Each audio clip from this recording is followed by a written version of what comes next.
Greetings, friends, and welcome back to the Film Alchemist podcast, the show where we take the movies you love, break them apart to find out what gives them their magic.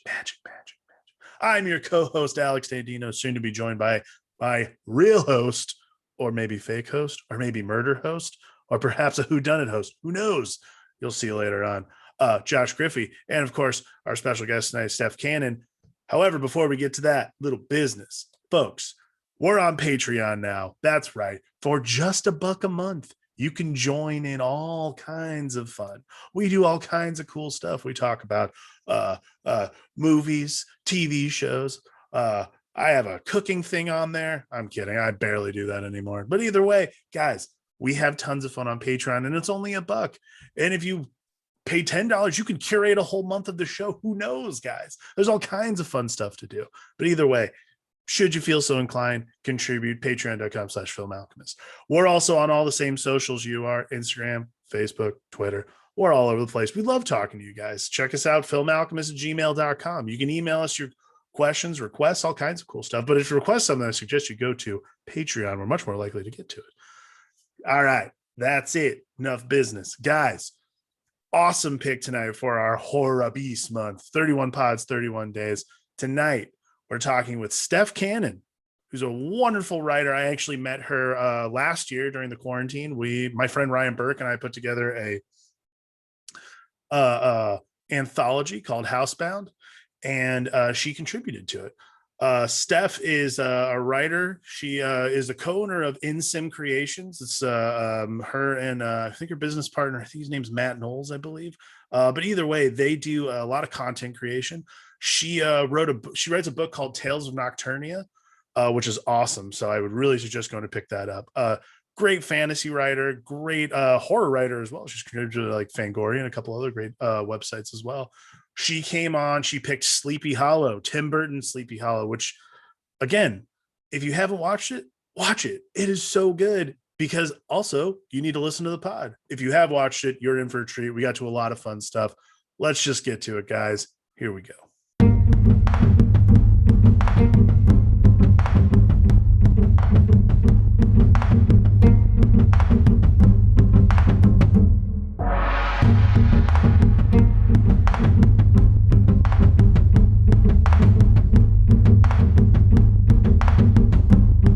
Welcome back. We're here back in the Horror Beast. I don't even know what day it is right now, but I know we're talking about a kick-ass movie. Days don't matter in the dark abyss of the horror marathon. Days are That's not a right. thing that trouble us. 31 pods, 31 days. No shortage of great guests, particularly today. Everyone, we have Steph Cannon. What? Yay! Hello. We need one of those DJ Khaled buttons. Yeah.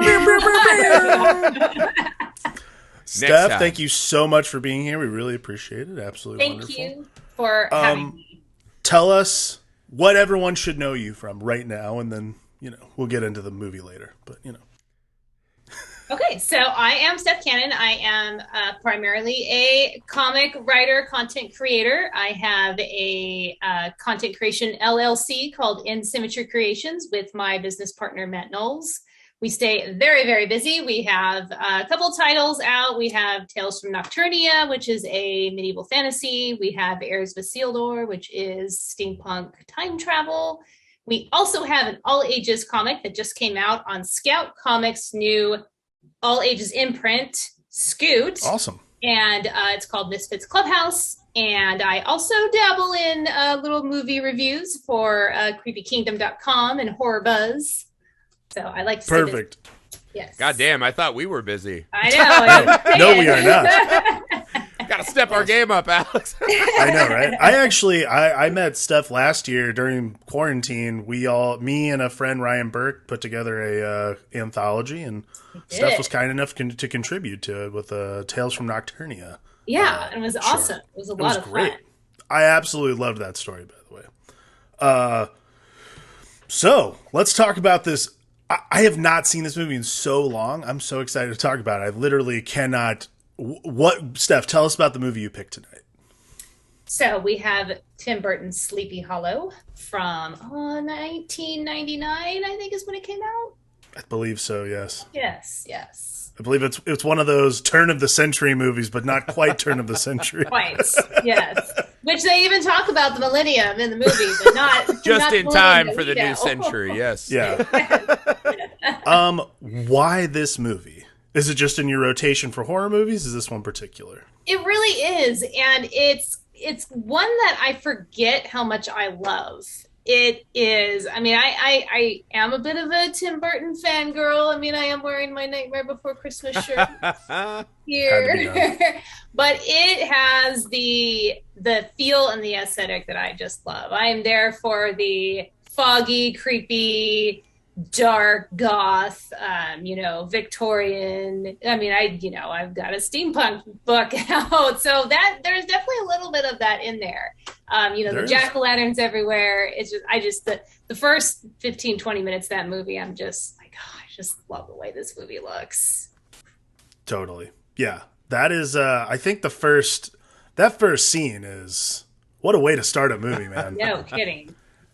I can't remember what the movie he did before this was, but I remember it being like a big deal that he lopped someone's head off in the first like 5 minutes of this movie. And it's like, it's Martin Landau too. So like, I absolutely loved the whole bit. Like that is easily one of my favorite openings from a movie ever, probably. And then, yeah, you get that great, like, love it. Yeah. Great way to utilize Martin Landau and then promptly cut his head off. Yeah, welcome to the show. You did. What was right before? So yeah, I'm trying to look up. Sorry, I'm trying to pull up his. Well, let's see. I mean, I know that Ed Wood had happened, and then right before Sleepy Hollow, I think might have been Big Fish. No, so he went. Really? Batman, Edward Scissorhands, Batman Returns, Ed Wood, Mars Attacks. Sleepy. What a run. Before that, really. What a fucking run. run. I thought right? Mars Attacks was after. Wow. I know, I did too. Huh. Oh, wow. Yeah, so he's on a heater then. yeah. This might have been the last Tim Burton movie I remember seeing in the theater, actually. Other than maybe, I think... Well, yeah, so I think that was kind of the fun thing rediscovering this one today. Because I know it's kind of been one of those things, like Tim Burton has lost a lot of his shine, it feels like. And Johnny Depp is having his troubles, whatnot.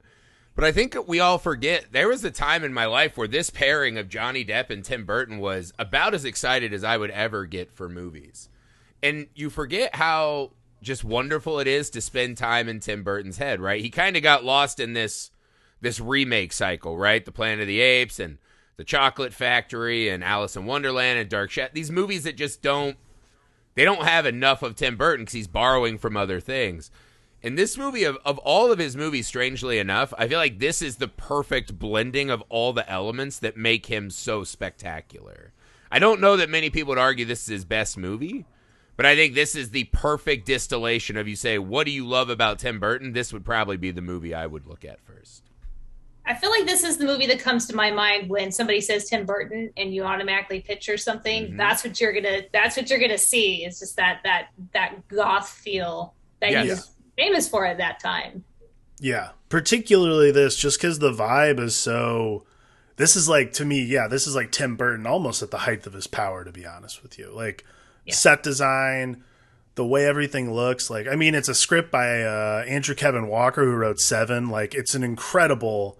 And it's a great reimagining. I remember I bought they put out a really nice like script book for it. So when I was in high school, I found that, and he wrote a foreword, and he's like, the first instance of Ichabod Crane I have in my memory is the Disney movie, which is the same thing I do. And like, actually, when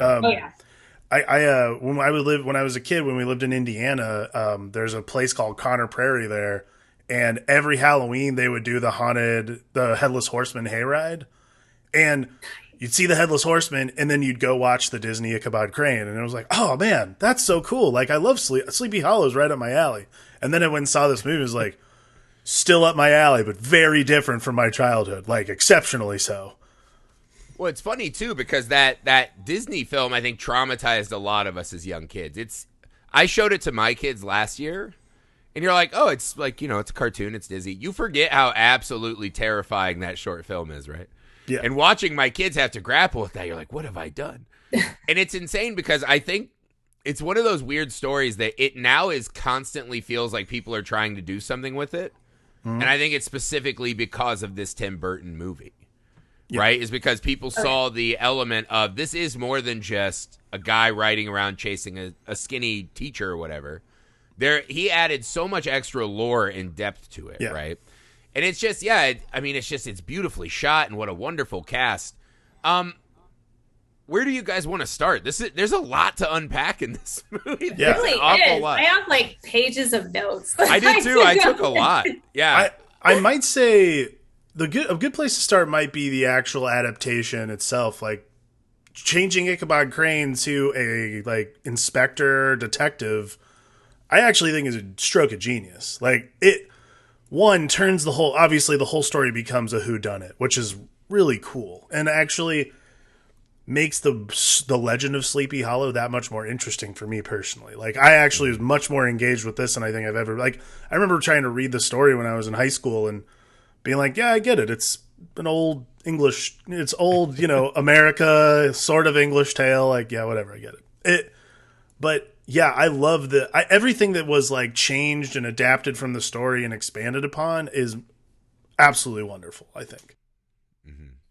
Yeah, I agree. I feel like making him this, and Tim Burton had said he wanted him to have this investigative nature to him so that when he goes to Sleepy Hollow, it makes sense. There's a purpose for him to be there other than, right. And it's like this weird juxtaposition to his character because he's so squeamish, he's so freaked out by everything, but then he's got this curious nature that just keeps driving him to want to know what's going on and kind of push that fear aside.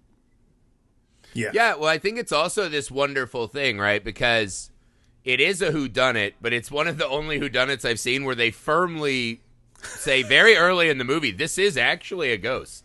This isn't going to be Scooby-Doo where you pull the, cape off and it's the neighbor guy. Like, this is actually... So it is this fun... As you see Ichabod Crane trying to be very scientific, and we get a great backstory as to why. You watch his science, right? Like at the crime scene when he's like pouring powder, like, yes, a single sword wound. And you watch his science butting up against magic and witchcraft, and the two become almost indistinguishable. And watching him have to grapple with that, I think is one of the really fun journeys of the film. Yeah. Yeah. Oh yeah, absolutely. It is kind of a cool, you see it a lot in movies where there's somebody that thinks with a scientific mind, and then there's somebody that thinks with more of a faith mind or a spiritual mind. And so they touch on that a little bit in this too, but kind of in a different way because the characters aren't necessarily talking about it. You just see it through their actions. Yeah. I like that, particularly in this movie, the juxtaposition being like someone who's like, I think like from the opener with the first time we see Ichabod, he literally is like trying to stop people from like throwing bodies in like a body hole. Be like, hang on. There's a scientific explanation. He might not have drowned. Like whenever there's a body in the river, it's a drowning. Like not necessarily. There's like other things that like he's trying to convince everybody. Yeah. Well, do you remember that John Mulaney bit, right? Where he's like, it must have been awesome to be a murderer, back in the day. Because he's like, all you had to do is not be there. The constable comes in and he's like, what's that? Blood? Gross. Wipe it off. Back to my hunches. And you're like, that's what... But they even call him, they're like, what do you think, we're heathens? And they're chucking people in the cave. And we get an awesome Christopher Lee moment. Yeah. But there is a really strange... This was one of the weird things of the movie. Because I remember he got sent there on a mission, right? And I think it's kind of a necessary adaptation thing, right? Because in the original... Ichabod Crane is essentially like a Pilgrim Machine Gun Kelly, right? He's just like a very tall and lanky guy that all the women want to hook up with. Yeah. And so the men in the town are mad. That's essentially what Ichabod Crane is, He right? shows up in Sleepy Hollow in the original literally like just there to eat and like have sex. Like that's it. Like those are the only things he's there to plow fields, plow women who have loud dowries. And that's what he's doing, right? That's his job. So they needed to get him there. But there's something so strange in that Christopher Lee scene when he's, judging him from on high. And, of course, it's Christopher Lee, so it has this immense power to it. And they talk about they've had this battle back and forth. And there's a part of me that, oh, my God, they're specifically sending Ichabod Crane there to get fucking headlocked. Like, they absolutely don't want him to come back. They're and I had so totally tired of him brushed being over around. that. Did you guys notice the cinematography in that scene when Christopher Lee's leaning forward and there's like this statue behind him, but it shoots it in a way where it looks like he has wings? It's so freaking badass. Devil wings. There's all those like, I love that, like Tim Burton does that throughout the movie. I love like all those little cool little iconographies and stuff like that. I also always marveled at the fact, like, once they get to Sleepy Hollow, anytime it's night, it looks like a set. Like, it looks fake to me. Like, it all looks like facade. It's really weird that, like, everything, too. Like, particularly, like, I don't, like, the scene where the first time Ichabod actually sees the Headless Horseman, he lops that magistrate's head off. Everything about that, I'm like, all this looks like a stage. Like, it all looks very, like, whimsical almost. It's a very fascinating... Well, it has this... Yeah, because if it's you very remember fascinating back eeriness. To Bride of Frankenstein, right? They do a lot of these just immense and wonderful, like, long tracking shots of cemeteries and, you know, that old Universal look, right? This fog on the ground. This one captured that, but added that little twisted Tim Burton element to it. Yeah. And the whole look of Sleepy Hollow itself is so wonderful because everything's very drab and, you know, kind of claustrophobic and tightly framed when we're in New York. And when we get to Sleepy Hollow, the way he pulls back and the town almost becomes this character in and of itself, which I thought was just wonderful how he lays this out. Oh, it's one of my favorite things is the whole look of Sleepy Hollow. It's just, and again, it seems as the movie goes on, it progressively feels darker and darker and darker. Yeah. Everything has that. I agree. Like, everything has this, like, Universal monster movie vibe to it. One of my favorite scenes in the movie is when they tell the story of the Headless Horseman. Not just because it's Christopher Walken. Like, one of the, like, I mean, and he's, like, legendary for not turning down roles, but, like, who would turn this down? Like, it's like, hey, you have, like, tops 3 days of work. You don't have to, like, talk pretty much the entire time. All you gotta do is look weird. Is that cool? Just make your Christopher Walken gurgly sound. Yeah, just for some reason, I know everyone likes to hear like the way they look. It just looks like Christopher Walken. I can't even anybody else. Like, it just looks. He's got like, the fucking Amelia doll like teeth. That would be his teeth. Yeah, you're like, that tracks. That's natural. We'll save some money on makeup. Oh God, he doesn't actually look like that. But no, it is this wonderful backstory to him too, right? That flashback is amazing. The way it starts. I mean, honestly, one of the great things they do, right? Because Sleepy Hollow almost has this kind of mystical fantasy realm vibe to it, right? Sure. But the flashbacks, every flashback we see has its own very unique vibe, right? Like the things in the church with his mom has a very shining element. When he's watching his mom in the garden, it reminded me of Legend. Yes. And then, the flashbacks actually have this kind of like this war, you know, kind of mat to them. Like those old war. It's very cool. And watching Walken just tear through is this bloodthirsty monster. It's awesome. It adds a little extra element. You know, one of the things that really struck me this time watching it was there's a lot of subtle storytelling with the Headless Horseman, which I liked. Because obviously the first job of this movie, right, besides giving him a backstory, was make him actually badass, right? He's not just a pumpkin launcher. And I believe it was Ray Parks who actually was doing the choreography, right? Darth Maul himself, yeah. And this Headless Horseman is not to be fucked with. No. Right? He is one of the most terrifying movie monsters of all time. But there's a scene, right? So I want to hone in on a scene. I know we're kind of jumping around, but the scene when he attacks the Ginger family. I'm so sorry. I forget all the Pioneer names, right? All the Von Fluffies or whatever. Honestly, what a fine description. Very entertaining. The lovely salt of the earth ginger horse family, right? And there's this scene because they do this cutaway, right, where you see the Headless Horseman's dead tree, and it's wonderful, right? Awesome. And you see the fucking horseman tear off, and you're like, holy shit, man. The very next thing they see is that little Thomas kid with like a fucking potpourri stick. Yeah. And you're like, no, not lovely, wonderful little Thomas. In that whole scene, right, and this is what I really like about this movie, is that Tim Burton actually is going all the way horror movie, right? He kind of is horror adjacent, right? He's horror aesthetic, but he's never really been as much fully in the horror setting as this film. Yeah. And you see how fucking good he is. Because the thing I love, right, there's a couple moments that stuck out. So when the Headless Horseman shows up at the house, he fucking kicks that first door down and just blasts it open, right? Chops this dude down, right? Headlock. What I was struck by is, why does he so slowly open the second door, right, to go get the wife? And it's one of those weird, subtle changes where are they telling me that the Headless Horseman somehow inside knows what he's doing and this one doesn't feel as honorable because it's his wife and child? And there's these little subtle beats of him when the Headless Horseman goes full aggressive and when he's somewhat pulled back, right? And I thought that was wonderful. And then, of course, it culminates in him stopping at the door in one of the most horrifying moments in any movie ever, because you just know what's coming next. It's so terrible. It kills a kid. I mean, it's all oh my screams. God. Like, oh my gosh.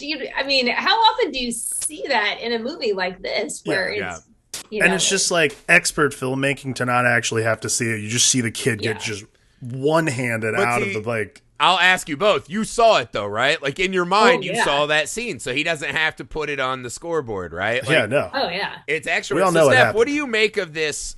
I'd love to get your opinion, Steph, on what you make of this kind of new iteration, this Terminator Headless Horseman in this film. Oh, I think it's badass, and you can tell that it's Ray Park. You know, knowing that it's Ray Park and watching it, I go, okay, I can see. You know, he has certain movements. He has like this very fluid movement, but he's still terrifying. Now, almost in that scene, I almost got this ring wraith vibe. You know, where in Lord of the Rings, where they and I don't know if maybe they pulled from that a little bit, but it gave me the same feeling. Where in the beginning you're just so terrified of this faceless. I mean, it literally a faceless entity.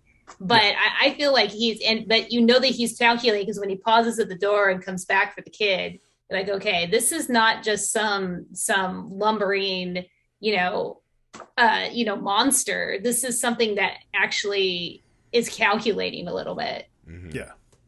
I think my favorite Ray Park move is the sword flip. Like every time I know he's in a movie, whenever he has a weapon and it, like whenever he flips it midair, like signature. He has that's a signature Ray Park. Yes. He definitely has the flair of a baton twirler, right? There's a lot of wrist twirling of weaponry. Yes. Right? Very drum call majory. them, non-lethal flare moves, right? Just a lot of that spinny stuff. But I think there is a really fun part of this movie. Is it's even like they even show it in the flashback, right? So in the flashback of the Hessian, he's running away from these guys, right? But see, that's even something they added in this one. I loved watching the couple moments where he's very tender with his horse, right? So there is something he loves, and there is something a little human, right? Because to the great effect, right, in this film, the Headless Horseman is essentially just a black shape. There is almost no detail that can be gleaned. He's in the back, like all the backgrounds are these beautifully shadowy tree-filled landscapes, right? There's not a lot of separation or detail. And I think that works exceptionally well because there's nothing sticking out that's drawing our attention away from anything other than the horror of his actions, right? But there's also these moments of pause, right? And I think he becomes this empty blank slate where we can put so much into the Horseman, right? So even though his actions are super badass, he almost is this black hole in the middle of every frame he's in, asking us to throw our own emotional attachments into him. Totally. Well, that's a great beat to go off of with the Brom Bones kill. Because, like, he literally is trying to avoid, it's like this unprovoked thing the entire time. And then finally it's like, he almost, like, it's funny, like, the Horseman's like, all right, fine, man, if we're going to do this, I'll just cut you down. Like, Jesus Christ. Like, it's like, just going to slice like, you in half with this fucking guy. Are you saying like, that Brom's like a Sleepy Hollow Karen? And he's like, Jesus Christ, I got to deal with just this like today. constantly poking, like, come on, man, come on. And then finally he's like, all right, fine. Also, here we I go. thought that was cool because that was probably the only non-headlop kill we saw in the film. Yeah. Dude, So and that was like, he's like, I don't even want you. I don't even want your head, right? Yeah. Well, it was also like one of the more brutal ones too. Just like there's just buckets of red paint. Or it's actually, I think because of the color tone, I think all of the blood is orange actually. And then with the bleach bypass, a blue filter. Yeah. Yeah. It But has a that very one Hammer horror particularly- look, right? Like Yeah. that was the Hammer horror had like the most red blood, right? Yeah, and this is, Like I mean, this one giallo is stuff, super yeah. red. Like when he's doing the autopsy scene and he comes out and you're just like, dude, this is like the part of the movie that I actually really enjoy. And this is the thing that I think is so funny about the movie is, and there's so much blood And you're like, that body is long dead that he's performing the autopsy on. There would be no blood left in the body. I don't know. Maybe pressure is building up. Who knows? But like, how much like kind of Hammer horror fun is that for him to walk out and he's just covered in blood? Well, it's like he cuts into it. There's like a splash of blood, and then the cut scene is him walking out just covered in blood. It's like, what happened in there? Yeah, like the blood shooting into his goggle. Right? Yeah, it makes you wonder, like, how bad is this guy at his job, right? It has a very Mindhunter thing where you're like, there are no crime scene procedures. He's making this up as he goes. Right. So in your mind, you're imagining, like, oh my God, he's butchering this pregnant corpse in there. Yeah. And he's our hero. He's the guy we're supposed to be latching onto. Right. I thought I really liked the dynamic of him trying to like kind of suss it out as he did. One thing that also was really stunning I forgot how good just the supporting cast was. I mean, it's just absolute dominant character actors in every it's role, like right? the Tim Burton greatest hits of supporting actors. Like all of these guys are in all the other movies. And you're just like, oh, thank God this guy's in it. It's all stars from Harry Potter and Star Wars, essentially. Yeah. I had no idea. I didn't remember that so many actors from Harry Potter and Star Wars were in this movie. It's crazy. Yep. Yeah. No, I mean, but it's great because that opening scene, right, where he shows up at the Von Fluffles, what's their names? No.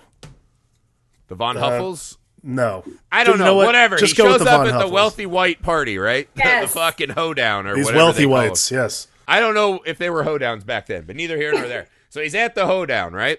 Von and the Tassel, moment he shows up and he kind of is like, yeah, I'm here. I'm a constable. You just watch. It's these beautiful shots of them all like darting eyes around the room. And it's just this really awesome whodunit setup, right? And I love the scene when they go in the office. And you see all of them are playing poker with him, right? It reminded me of like a scene you'd see in Rounders, right? Where they're all like, how much can I lay out to lead him along, let him know that I'm playing with the team, but everyone knows something. Yeah. And the way they unfurl this through the movie, I actually thought was cool. Because I remember when I was younger, I thought the mystery segment was a little clunkier, right? Where I was like, enough of this mystery bullshit. Get to the horsemen. I actually was shocked at how efficient I thought the mystery was today. Yeah. That's actually that scene, too, is one of the most confident we see Crane. He's kind of walking around. He's kind of going up behind them and talking to them. And it's the rest of the movie, he's freaked out by everything. And it's very obvious. Yeah, but he comes across very, very sure of himself in that scene, which is kind of cool. Yeah, well, also it ends because we get that switch, right? After he hears the Hessian, he's like shaking with the tea. Shaking the teacup, yeah. I mean, there is so much just brilliant little cut-ins like that, right? That are just telling us an enormous world about what's going on. But I thought that was a really cool scene. I love watching the guys slowly start to turn on each other. The mystery I thought was actually captivating because one thing that I was struck by, because I had seen it obviously before, and I knew who did it, I was shocked at how blatantly obvious Tim Burton made it the whole movie. What's going on here, right? Oh, yes. Like, he didn't hide the Daenerys Targaryen hair and the only black dresses. It's interesting. Like, and I thought about this a lot today, is like, because it's so obvious, like, none of us are trying to spend the movie figuring out who did it. We all have a, like, almost immediate idea of who it was. Like, once Miranda Richardson shows up on camera, like, oh, cool, that's the little girl. All right, got it. Like, that's fine. But she did it. There's a scene literally where he's hugging Christina Ricci, and she is in the whitest dress. She must have been hidden in a cave for months before they filmed this movie. She is translucent, jellyfish colored, right? And then the whitest hair you've ever seen. And the next shot, he like falls like, oh. And he wakes up, and there she is, like, scowling and wiping his brow in an all black dress. I was like, Jesus Christ. Like, didn't hide it at all. But that's kind of the cool thing. Yeah. Is that it's not a movie like, let's say, Knives Out, right? Where the entire movie hinges on how interested you remain in who did it, right? In solving the crime. I think it's pretty impressive that I still remain very engaged in watching this plot unfurl, knowing exactly who did it almost immediately, right? I think that's what's interesting, is like the psychology of the movie is almost, because we already know, it works twofold. Is like you're waiting for Ichabod to figure it out. Like, you're like, how long does it take? Because you're like, you're now, because we all know, we're now judging his detective skills. Like, you're like, dude, how many of these apparatuses are you going to pull out before you just like start pointing at people? Yeah.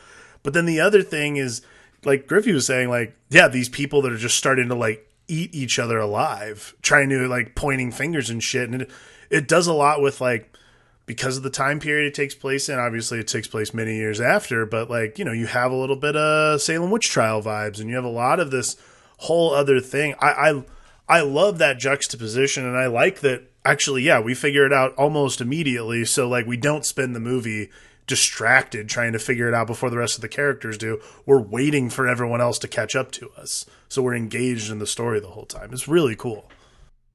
It's fun watching it and knowing how it all plays out and being able to pick up on the little nuances. There's a lot more subtle humor in it that I always forget about, especially his squeamishness and how he reacts. I mean, you want to talk about show don't tell. His facial expressions are so top notch, because I just think, you know, that's exactly how I would react in that situation. And he does it without any words. You just see it on his face, and it's very reminiscent of Jack Sparrow sometimes. You know, it's very much the overacting with the facial expressions, but I just love it. It just makes me laugh every single time. I think we forget a lot of the time that Johnny Depp's like actually a really, not just a really good actor, because we've just like seen him do one thing a lot. But I forgot watching this movie like how much fun he is doing kind of like comedy. I remember, I think he did an Inside the Actor Studio, and someone asked him like what inspired Ichabod Crane. He's like, oh, I was just doing a Nancy Drew impression. And then, and I was like, that's kind of weird. But in relation to like the comedy aspect, my favorite bit is when he like is like having a meltdown in the bed the day after he sees the Horsemen. Like, that bit right there, I'm like, that actually is very well done. Like, and impeccable comedic timing. It's wonderful. You would be traumatized, you know, and to think that he would be. I mean, even though he's a constable, he sees dead bodies. He's not seeing what he's seen there. And it's the part. One of my favorite scenes is very well into it after he's seen some shit. And he's in the room with the kid, and he sees the tarantula across the floor. Yeah.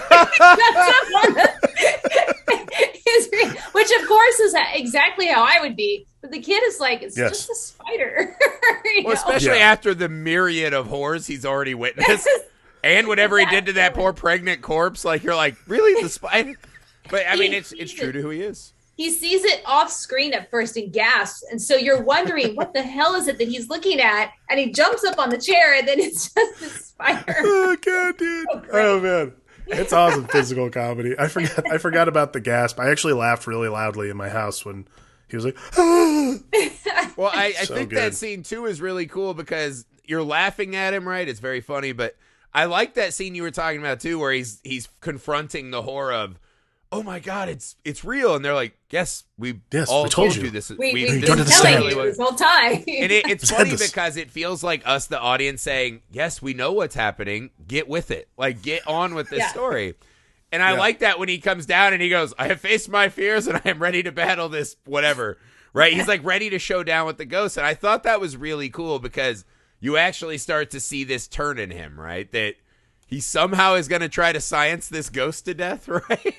Right. And it's really wonderfully played, right? I like that, like, coming out the other side. I thought it was cool they actually stopped to let him have his mental breakdown. Yeah. Right? And didn't just make him, like, very stoic throughout, right? They constantly remind you, like, even when he's heading into the witch's cave, how he hides behind the recently orphaned young boy. Yeah.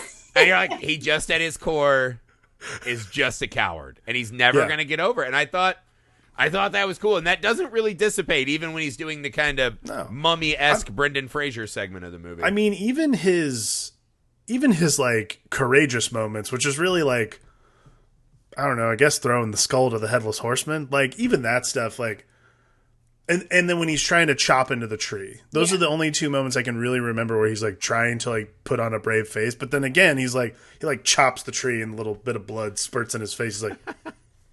He's still grossed out by it. He like can't. He like this is a guy who's now like cut open a lady who's pregnant and seen a headless horseman, and he's still like, oh, so gross. Like, dude, get with it. I mean, to be fair, it is, though. Of course. No, I know it's that's something that movies do, right? Where it's like, vampire. And they're like, all right, I've settled that. Like, I'm good. And it's like, no, every time you see the vampire would still be fucking scary. Yeah. And earth-shattering. Like, especially living in a puritanical religious society. Having to confront that there's a fucking horse demon with a fucking hellfire sword. That would be hard every single day you had to come to work, right? Like, that doesn't just... That never gets away. dull. Yeah. You know,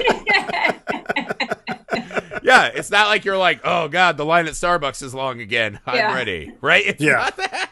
But that is one thing I loved about this movie too, is they had amazing horror movie set pieces, right? And I think the two most spectacular by far, the Tree of the Dead is awesome. So freaking cool. Incredible. I mean, it's just wonderful. And even, the roots having blood in them. And this is the point in the movie where we're all the way, right? Like before that, you have this... Maybe there's still an explanation, right? Like maybe he has the sword in a forge or some whatever the fuck. This is where, oh no. Actually, I guess that's not true because there is the scene of the mist coming out and grabbing the torches. But even then, you're still like... That could be a scared man's recollection, sure. Right? Exactly. But this tree is the absolute, like, we are doing a full-on fighting the supernatural movie. And the bloody trees and the heads the heads are moving in there. They're not just stuffed in there. Yeah, they're like... Yeah, the head's like... Ugh. Yeah. When the horse comes out of the tree too, like it like changing in size and the head's moving back, like, oh my God, dude. Like, yeah. Come on. And it's kind of cool too that the effects on that hold up today. Oh yeah. You don't look at it and go, oh, this is aged. You know, it still holds up really well for... No, I think that was... There are only two moments that are really bad, right? And it made me a little sad. Like, so the witch scene... The witch's eyes, yeah. The witch is phenomenal. And the witch is such a fucking awesome, perfectly paced, terrifying moment. And when she lifts her head up and it's like the two like snail eyes and the little tongue. eyes that come out. You're just like, why? Because that goes away in like a second, and then she's just mounted him, right? Like a UFC fighter. And it's just the hollow just like the holes. Face. And you're like, that awesome. face is perfect. That face is terrifying. Why did we need the fucking... And then maybe when the Headless Horseman's like growing his muscles back. It felt like they wanted to make it 3D. There's that scene, and there's a scene where Brahm throws when Brahm is pretending to be the horseman, and he throws the pumpkin at him, and it comes towards you, and it's almost like they wanted to make this movie 3D or have a 3D version of it. And that I wondered if that was a nod to the Disney cartoon. I assumed it was. Because it's one of the weird things. When he throws that pumpkin, it was always one of the weirdest things when I was a kid. It felt like it was coming out of your TV. Yeah. Yeah. So maybe... Oh, there's also the part when he fucking javelins the preacher. Right? That felt like a 3D moment. When the thing burst through the old man Von Fluffle's chest or whatever. I'm never going to remember what his name is. I'm so sorry. Von Tassel. Oh, I was close. That was pretty close. Yeah, you know. Sure. Wheelhouse. It had letters. I had the Vaughn. You had EL. Yeah, the Headless Horseman's head regrowing is always one of those things where I feel like because he ducks in and out of frame, I'm like, this had to have been like a we'll fix it in post thing or something like that. Like, it's one of those moments where, again, it doesn't bother me because there's not a lot of CGI to it. Like, just because he keeps going in and out of frame, I'm like, I get it. It's that was always going to be a no-go because everything is shot and lit so beautifully, right? Mm-hmm. Yeah. That when you just put a cartoon in there, it's just not going to fit. But they did that pretty quick, right? It's not as egregious as the fucking snail eyes. That one was just like... How you watch that movie and you didn't, like, no one was like, Tim, I have one note. One note. Maybe not the Monsters Inc. guys. And it's not even needed. She's creepy enough on her creepy own. Enough. You didn't even She's need that. perfect on her own. Like, the preamble leading up to it is literally her, like, murdering a bird, squeezing out all its blood, purple smoke. Like, it's perfectly set. And she kills does it like because it's no big deal, you know? Yeah. It's like every day, you know? And she like doesn't even just cut off the bat's head. She's like Bat's head, sorry, slowly it's not a bird. slices oh, it. yeah, she's so... gross. But that's what I mean. The moment those eyes come out, you're like, I'm uninterested in the rest Yeah, it of takes this. you out of it. Yeah. It takes you out of it for a little bit. And that was the scene. That's one of my favorite bits in that movie. Because the new Hellboy movie, right? That movie wasn't wildly loved, but that witch scene in that, I love any scene where you're in like a witch's lair. Yeah. Right? And they start, getting into their routines. And that was a really fucking good one. Just it's kind of weird because that was just tucked into the middle of this movie. And I have no idea why that witch existed in the movie. She was the twin. But I have no great idea why any of this. I feel like mattered. she's kind of the MacGuffin in the movie. Like she's the out. I see. She's letting you know. She's almost the ferryman to the supernatural world. Kind of. I mean, what she is she's the scapegoat, essentially. That's exactly what she ends up being. Yep. But, like, in a completely different way than any of us expected. Steph, I'd love to ask you about that. I would love to hear your thoughts on the kind of addition of witchcraft in this movie. It's a very heavy and omnipresent theme throughout the movie. Is this addition of witchcraft? What did you make of that? They try to give it a little bit of a lore, and even when he is showing the little trick with the little wooden thing that spins to Christina Ricci, and she says, "Oh, you know magic," and he's like, "It's not really magic."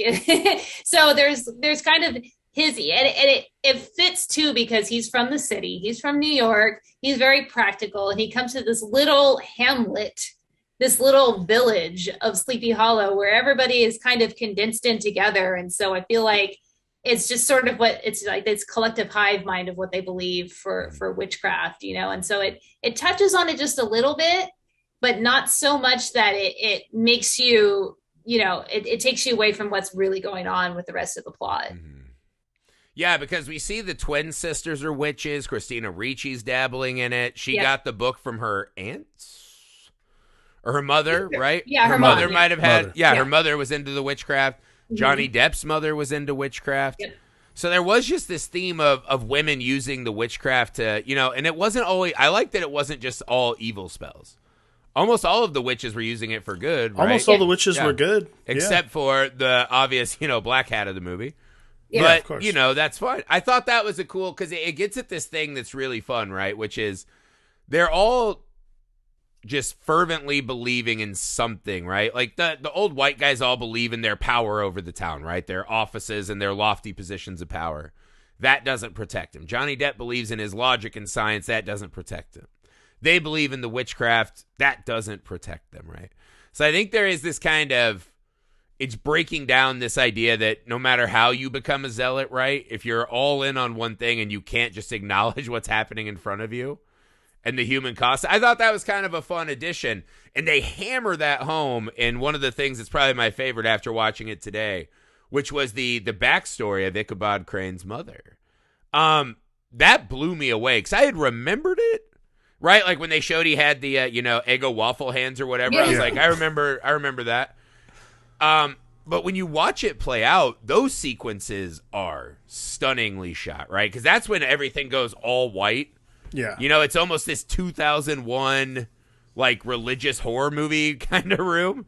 What did you think of that, Steph? What did you make of the flashback scenes? Oh, I love how they did that, how they utilized color and tone. I mean, they don't even have to explain anything about his background and what the flashback is about. You get it completely as soon as you see, okay, this is something nice. This is a better time. This is a somewhat nice memory that he has.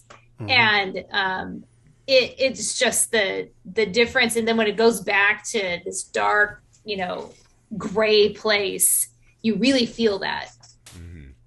Yeah. And it's especially, I forgot too, that's another of your possible 3D theory moments, is when his mom falls out of the Iron Maiden. She pops out of the Iron Maiden. Yeah. And you're just like, God damn, not only did they kill lovely Ginger Thomas, but now they're like, she is like the elevators in The Shining, just gushing blood on this boy who falls on a spiky chair. Yeah. I was like, this movie has no chill towards children whatsoever. Yeah.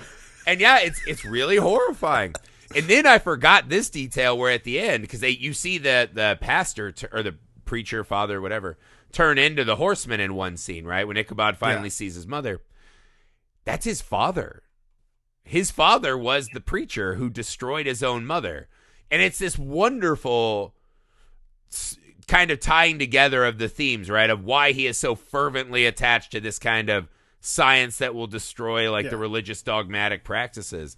I thought that was such a wonderful addition, because I think it's one of those things when you're a little younger, you so want to get to like the who did it, get to the kills, and anything that's a diversion from that seems like a waste of time. And I think this one, it does meander at times, but to really wonderful effect. And I thought that was probably the best example of that. I think it's interesting too how all the characters deal with death and how they handle death in the movie. They're all just kind of ambivalent about it. Even the kid at the funeral, the kid is like goes up to Crane and it takes you a while to realize that this kid is at his dad's funeral and is acting like there's no big deal. And Crane kind of gets up and, go home to your mom. He's like, my mom's dead too. He's just so matter of fact about it. And the same thing with Katrina, when Brahm dies, you can tell that she didn't have that much. She says to Crane, she says something like, I cried my tears over him, but I wasn't heartbroken. It's like, oh well. Yeah. That is like that for a movie that takes place not in the real world. That's like probably the most realistic thing, is like everyone's like, death happens, man. I don't know. I mean, like when by the time we're 15, we're all middle aged. So, Yeah, exactly. That was a hard time back then, right? And so it actually leads to this extra, it kind of reinforces how fucking scared they are of the Horsemen. Where you're like, they're so unaffected by almost everything else that happens. But the moment that dude shows up, oh my God.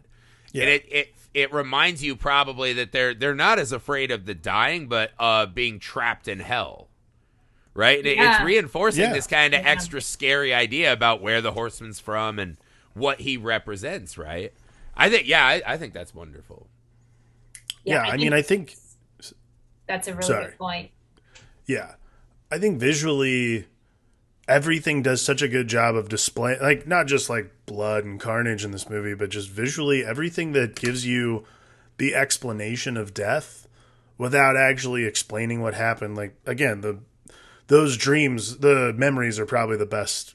I mean, it might be some of the best showing, not telling I've seen in a movie ever. Like, there's no dialogue and you don't need it because, again, like, it's all visual cues. And then, everybody else is just young Mazbeth the whole time. He's just chill. Like, he's my favorite character in the movie because he's just great. Like, we'll figure it out, man. I don't know. He's just like, y'all hiring? As he's throwing dirt in his dad's grave. He's just like, I've seen some shit. I need a job. Y'all take resumes? Just throwing fucking dirt. Yeah, I mean, that's what happens, right? It is wild because, the death is really cool too, because then you see how the stepmom deals with death, right? And she has this almost orgiastic reaction to death, right? Oh, yes. When we see her flashbacks that very much look like Gone with the Wind scenes, and she's just head chopping, the servant and her sister for good measure, there's this real release and power of having the ability to do that.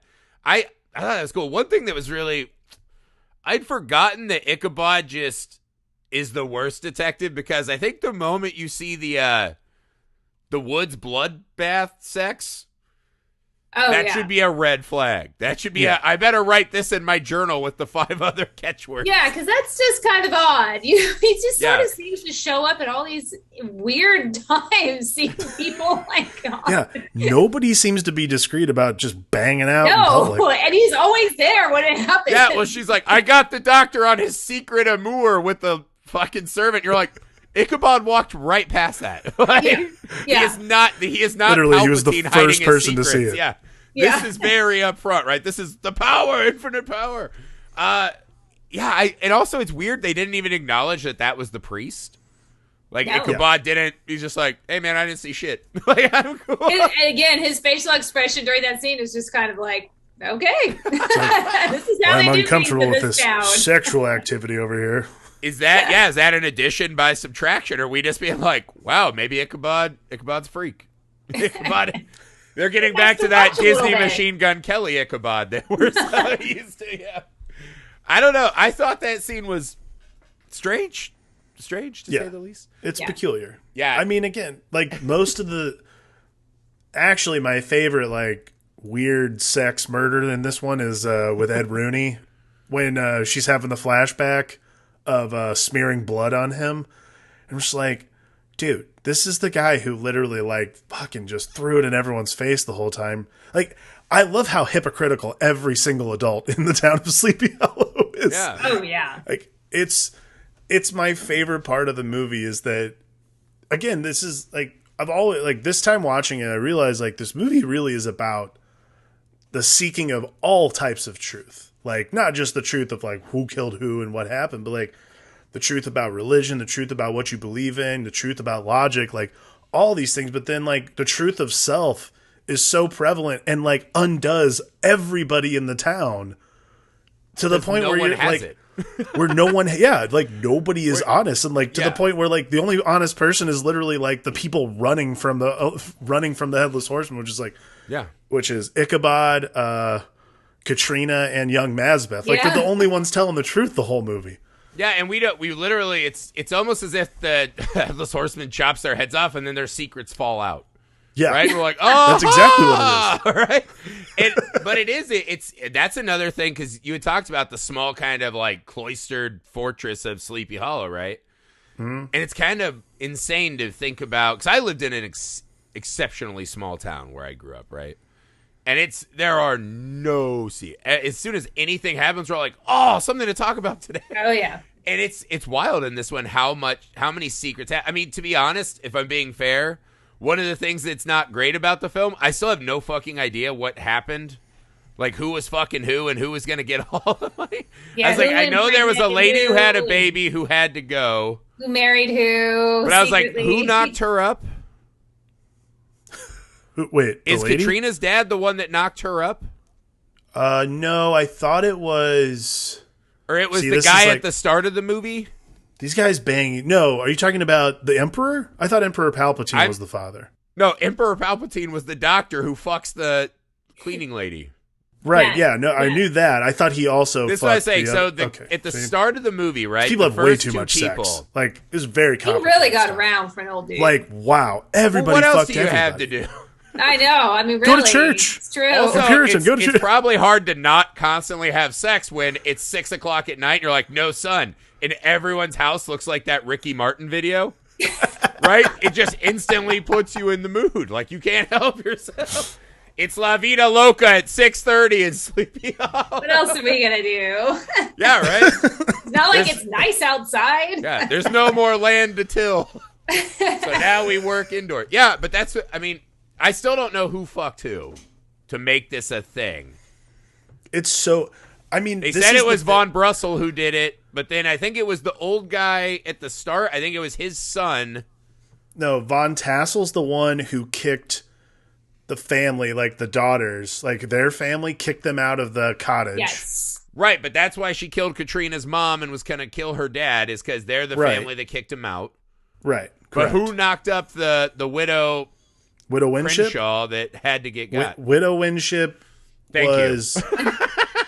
Was it the lawyer, the magistrate, Alfred? Was it Alfred? No, that's what I mean. I don't know. You think it's the magistrate because the magistrate kind of comes up and says, there's 4 graves, but there was 5 bodies. You think it's him because he knew that she was pregnant, but it's not. Right. It ends up not being him.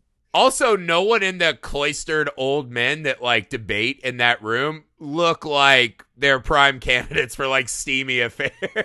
Right?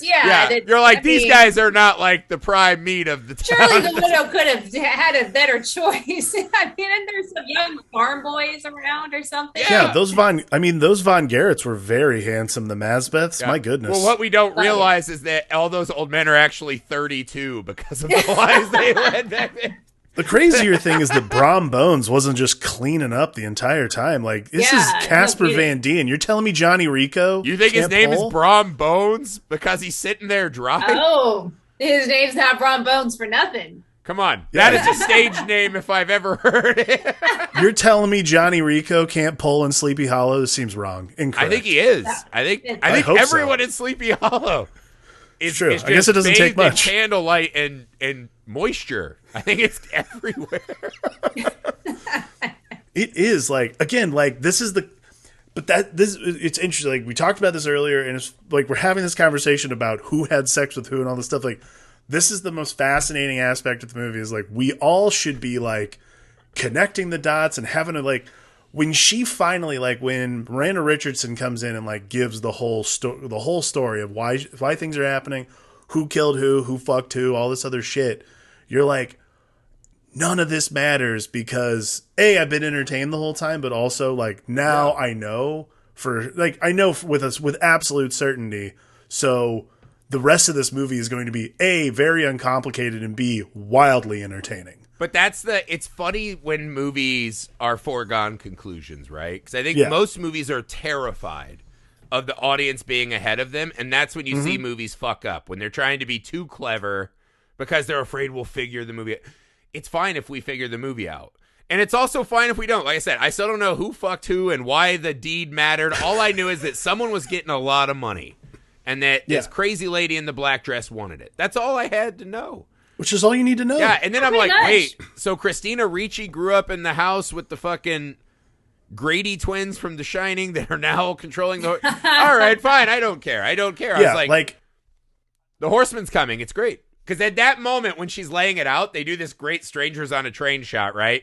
Where Johnny Depp is riding on the horse and the horseman's riding. You're like, I don't give a fuck what you're saying. I want that. Like, as long as we're getting to that, great. Go for it. All those other little details, they end up not making so much a big deal. I love the like red yarn scene where they're just like connecting all these dots. Like, oh my God. Like, it's so entertaining because it is like this, it's almost like a pastiche on the joke of it being like, oh, well, this person had sex with this person that had caused this. Like, it's almost a gag because again, it does not matter story wise. Like, we're all plugged in. Did I tell you I was named after a soap opera? My mom, when she was pregnant with me, watched Guiding Lights every day. And that's what I'm named after. Joshua? Yeah, because Joshua and Reba was her favorite story. And so, like, she would watch that shit all the time. There you go. And I was like, this movie has a lot of soap opera vibe, right? Oh, where totally. It's like, oh my God, fornication. Blood sex. She slept with who? Yeah, it is, but it's just salacious, like, rolling out. And I think it plays because everything in this movie is, right? Like the fact that when he kills people, it's like a Pez dispenser kill, right? Like the heads are spinning around like tops, and it's not like a killing is a brutal, horrifying thing. They're all killed like they're piñatas, right? Like they're just there for our fucking birthday enjoyment. Well, let's not forget too that the magistrate's head literally gets lopped off and goes right in between Johnny Depp's so legs. Good. Yeah. One of the best beats in the movie is just like. You know what's funny, though? I actually want to bring that point up. That was a really cool scene was in the church because that's the only time where the death actually feels scary, right? Because that's when they start fighting and they're like, I know it's you, no, it's you. And they're like, all the snakes are turning. When the priest fucking brains Palpatine. Yeah. That was gnarly. The sound effect of that. And then he gets shot and then, he gets speared and headlocked, and then we're back into like comical murder. But like that's scary because that's the only death that's like caused by just mass hysteria or just like another character besides the Horseman in the movie. That's humans now. Yeah, that's a human death. Yeah, that makes it much more grisly. Because even when the stepmom kills her sister and this and that, they're in these kind of shot low, Gone with the Wind scenes. That seems like a cartoon. That doesn't seem like a real death. Right. That moment with the cross, especially killing him with his own giant cross. Yeah, because he doesn't want him to say some truth. That is a stunning and beautiful visual moment, right? And I love that shot when they kind of come over Katrina, who's passed out, and we see the, blood and bodies on the floor with the bloody cross and then the witchcraft sign, right? And everyone just starts really fucking jumping to conclusions. That shot's immaculate. This whole film is just beautifully lush to watch, right? Yeah. All right, so then we get to the ending here where we kind of have this, the Mummy vibe with Brendan Fraser, right? It's kind of a fun, like, on the character. It was surprisingly fun. Like, I really liked that movie. I found myself immediately when they got on the carriage. We just did this insane Cobra-style explosion of the windmill. Yeah, I know. It gets on fire and then it inexplicably explodes. And I even watched it, too, to go, wait a minute. Why is it exploding? My theory is that Dr. Palpatine was building a death windmill. And when they hit the exhaust port, but yeah, it's just like right on. Like, and then they did the zombie carriage chase, and it was great, right? Yeah. But I think that ending at the tree is so much fun. Oh, dude. It's so much fucking fun. Again, like that scene, like that set piece just like brings so much joy and so much It's the perfect entertainment. Tim Burton set piece, right? It's A gnarly, Yes. black, twisted, bleeding tree. If there was ever a Tim Burton set piece built that wasn't like for a claymation movie he made, like that's the piece. But even that, right? The scarecrow from the opening of Nightmare Before Christmas, I believe is the same scarecrow. It look. is, yeah. And it's It is, yeah. the same thing, yeah. Love Oh, it. yeah. Love it. Yeah, it's just like That at the meant- end, you know, when you've got those last scenes and it's just gorgeous, everything is, it's not cloudy and foggy and dark anymore, and it's just beautiful and pretty. And Katrina steps out and she's got that black and white dress on that's totally Beetlejuice, totally Jack Skellington. There's just like these little bits of Tim Burton in there just to kind of show, okay, this is, you know, because that scene makes me feel like a lot of the scenes in Big Fish. It reminds me of that. It's just overly bright and pretty. But then she steps out wearing that. It's like, okay, no, we're still in a Tim Burton movie here. Yeah. Well, that scene had something that has been burned in my mind since I was a teenager and saw it. I still don't know what the fuck he did to her mouth when he picked her up and kind of like bit kiss her. Oh yeah, I assume he and like there's blood, bit and he her turns mouth. out he's like ah. And then I thought he like the bit horse her kind of mouth. jumps into the gooey. This was really funny because this was right when my wife walked in. Right, I'm watching it. She had finished putting the kids to bed, and she comes down and she just looked at me and gave me this kind of quizzical look. And then the horse jumps in the tree and she goes, "Pfft." And I go, "What?" She goes, "I'm not buying it." And I was like, "What?" And she goes, "That's pretty far-fetched." And I'm like, "It's a fucking ghost tree. What are you talking Yeah, right. about?" She just goes, Oh yeah, "That is far-fetched." It's like, yeah, I no love shit. that. I love the hand sticking out at the end. Dude. Yeah. That's one of those. Oh, That was also far-fetched, I guess. I was like, what a weird critique. I love that Amy just did not accept the logic of this movie at all. I guess on its own, when you just see just that and you don't see Yeah. the context of the rest, I can kind of see how that is. It's though. pretty gross, though, the kind of like reverse birthing shot of the horse like sliding back into the tree. Yeah. I had thought that It was really more does of a have that clean vibe. jump into a portal. That was a lot. Yeah. Where it's just But like what do kicking you out think, the blood. What do you think was happening with that fucking bloody kiss? Of all the things in this movie, that really scarred my mind. Like, it made me really uncomfortable and like scared when I was younger. Yeah. It really is weird. And watching it back, I had forgotten that even happened. And so when I watched it today, I had that visceral reaction as it was happening where I'm like, oh, why? Why are they doing this? Yeah. Yeah. I love it. I think he definitely bit her face. That's Like what I was marking like. her. Yeah, it's like his, Yeah, it's or I don't know. It doesn't look like a kiss, but it's not. I don't know Yeah, it's why. Like, what about it like scarred me so bad? But I remember being a teenager, being like, I don't like this. I mean, that's always the image I take away from the movie too, and quite frankly, it's because it's so just like bizarre. Oh, and And- Walken comes up with his Oh, yeah. mouth, with the teeth. That's It's that awesome. creepy teeth again. It's There just it is. cool, but Again, scary. he doesn't even have to, like, Christopher Walken didn't say a fucking line in the entire movie, and he's just still this incredible villain. Like, he's not even the villain of the movie You by the can't end. teach Like, No. having the look.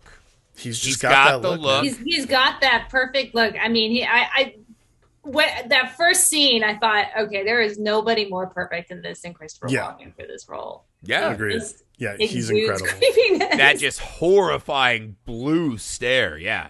Yeah. He's great. So we kind of come to the end of the road here, Stephanie, the bridge that we can't cross anymore. A final love letter to Sleepy Hollow.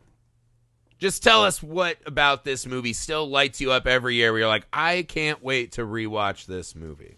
Well, one thing that hasn't been mentioned yet, which is one of my favorite things, is the score. I am a huge Danny Elfman Yes. fangirl. I actually saw one of the live performances where it's the orchestra that plays all of the music from Yep. his movies. And he came on and performed as Jack Skellington, and Catherine O'Hara came and performed as Sally, which was amazing. That's But awesome.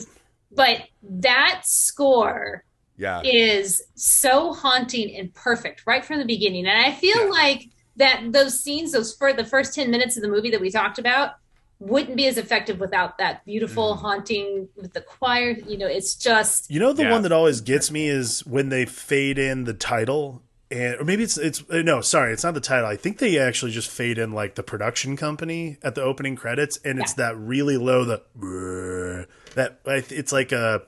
it's like literally like a cello or something, just like a really low note that just like sets the tone.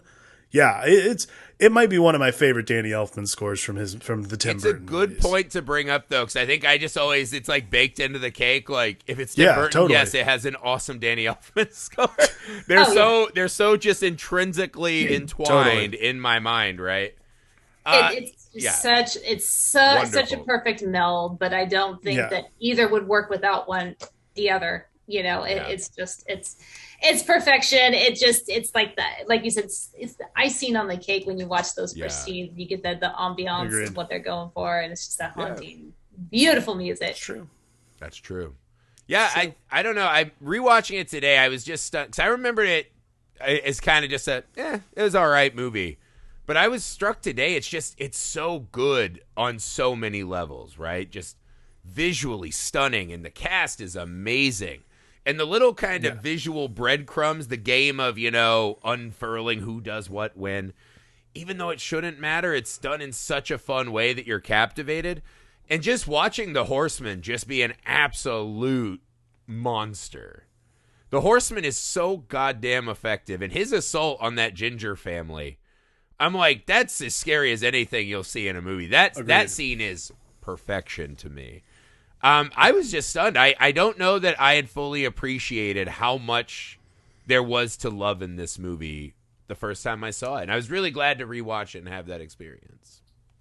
Same. Me too. And it's one of the few times we touched on it earlier that the Horseman is as creepy. Usually with a lot of horror movies, it's the first few moments that you see the monster, the killer. And then after a while you get desensitized to them and they're not as frightening when they come on frame.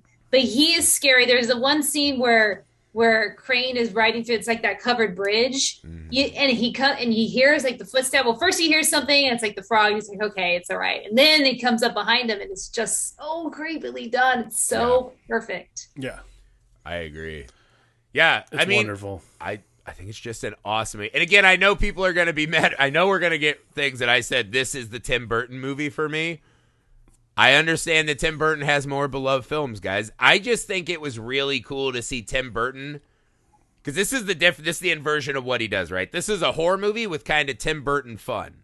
This isn't Tim Burton fun with the aesthetics of horror.